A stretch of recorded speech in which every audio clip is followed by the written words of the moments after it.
மோசமான கேவலமான ஒரு ஆட்சி. இன்னும் ஒரு 30-45 நாளைக்கு இருக்கும் ஓட்டு என்ற அன்னைக்கு. ஓட்டு எண்ணி அடுத்த நாள் தமிழகத்துடைய தலைமை பொறுப்பு ஏற்ற நம்முடைய என்டிஏ கூட்டணியுடைய பொறுப்பேற்றிருக்கிற தலைவர் புரட்சி தமிழர் எடப்பாடியார் அவர்கள் இந்த தமிழகத்தினுடைய முதலமைச்சரை பொறுப்பேற்கின்ற பொழுது அத்தனை பீடையும் அத்தனை சனின்னு தொலைஞ்சு போயிடும். அதைத்தான் நம்முடைய தம்பிகள் இங்கே பேசுகின்ற பொழுது தெளிவாக சொன்னார்கள்.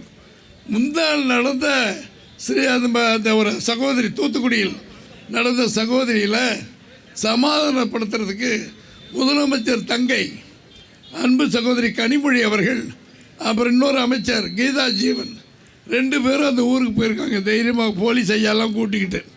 இவர் நான் மந்திரியாக இருந்தேன். எங்கே போனாலும் 100 போலீஸ் நிற்பாங்க. இப்போ இங்கே உட்காந்துருக்கேன். நாளைக்கு ஓட்டு என்ன பிடிச்சது அவங்களுக்கு அந்த கதை தான்.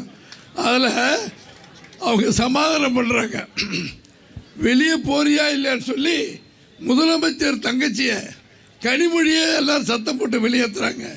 அந்த ஊர் கீதா ஜீவனை அந்த அவரையும் வெளியேற்றுறாங்க.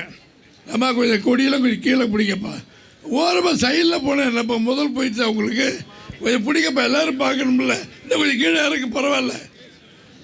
இல்லை புலிக்கொடி இருக்கிறார், புலி அவரை ஒன்றும் சொந்த பேச்சு கேட்க மாட்டார். இவரு அவர் சைடில் இருக்கார். அவர் புலிகள் அப்படி தான் இருப்பாங்க.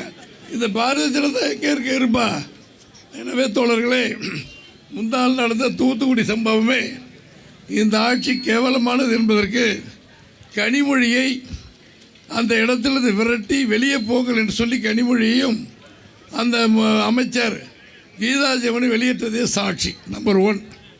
இங்கே பேசிய அத்தனைக்கும் காரணம் இவ்வளோ கொலை கற்பழிப்பு எல்லாம் நடக்குதுன்னா கஞ்சா அபீன் எங்கே பார்த்தாலும் கூட இந்த மேடையில் சொல்கிறோம். சின்ன பள்ளிக்கூடம் விற்கிற பிள்ளைகளில் கூட இந்த மிட்டாயில் கஞ்சாவை கடத்தி அதில் போட்டு விற்கிறானுங்க.